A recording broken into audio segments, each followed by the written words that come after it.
Hey there everyone, my name is Gummy and I'm a current Blade & Soul caster. I am personally a longtime fan of Blade & Soul. I've regularly been casting, but I originally do come from playing inside of BNS tournaments in the esports scene. My name is Barney. I am a caster for Blade & Soul. I've been doing it since the esports scene began.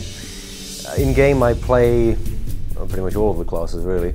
If it was difficult to tell, I'm from the United Kingdom. If you have a really good caster, they help explain the game in layman's terms. They kind of tell you the story behind players, they kind of tell you at a very basic level what's happening and get you really excited and understanding what you're watching in front of you. Very unfortunate. The searing slash chunking Kelly out. Huge damage from the Dragon Tongue as well. Is forced to tag out. And now they really are looking to be in a bad position. The biggest thing for a good caster, and if you really want to show your potential, is whether you can show that you have knowledge of the game. Like gets the counter, knocks him to the floor, gets the drag as well. Red buff coming out into the ram. It's going for more dirt and he Being able to pick out certain scenarios and what the player's actions and what their thought processes are. Being yourself, being able to show people that you're interested in what you're viewing. So if you're not interested in what you're viewing, how can you pass on that excitement to your viewers? Oh, I think I spy an interesting build coming out of Jiro here. I'm looking for something that's entertaining, knowledge-based, or bringing that emotion. That's what people come for whenever they're looking at broadcast. That's probably the most important thing I'd say. I chose particularly to become a caster because I wanted to become a little more involved in the Blade & Soul scene. Somebody offered me the chance to cast Rumble in the Realm 3. It just seemed like a very fun thing to get into. Originally, I was also playing, but seeing things like casting and stuff like that was really interesting to me just because it was really nice to bring out the feel and hype and emotion that the tournaments did kind of put in you.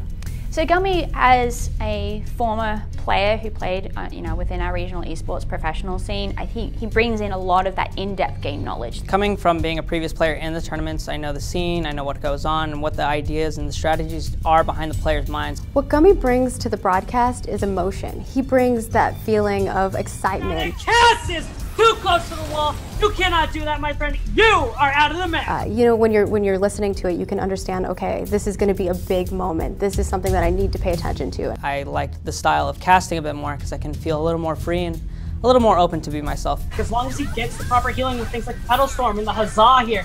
Barney has a lot of personality. I've always been very poetic.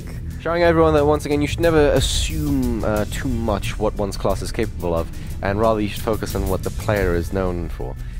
Being able to describe everything in numerous ways to be able to provide maximum entertainment for my viewers. A lot of that flavor and that dramaticism, that theatre comes through with a lot of his casting. It just comes naturally to me. That's a fantastic backstep on that flying slam, and he catches him mid-counter animation. Seeing the players and how well they could play, I really wanted to see more of that, and so casting was another gateway for me in order to see all this really cool play and have a lot more excitement. One of the greatest experiences I've ever had. Oh, it's exhilarating, just the feeling of being able to put yourself out there, the words that you're saying, the feelings that you're showing, to be able to transfer that into the audience as well. That's probably the best part of that. Into an aerial, otherwise it could very well mean the game, and that's what I'm talking about. The V into the X, and the lightning joke's gonna be dealing a lot of damage. Finishes him right on off. What was that? That was mad. Can never be too sure of who is going to be the victor, but damn, that was awesome.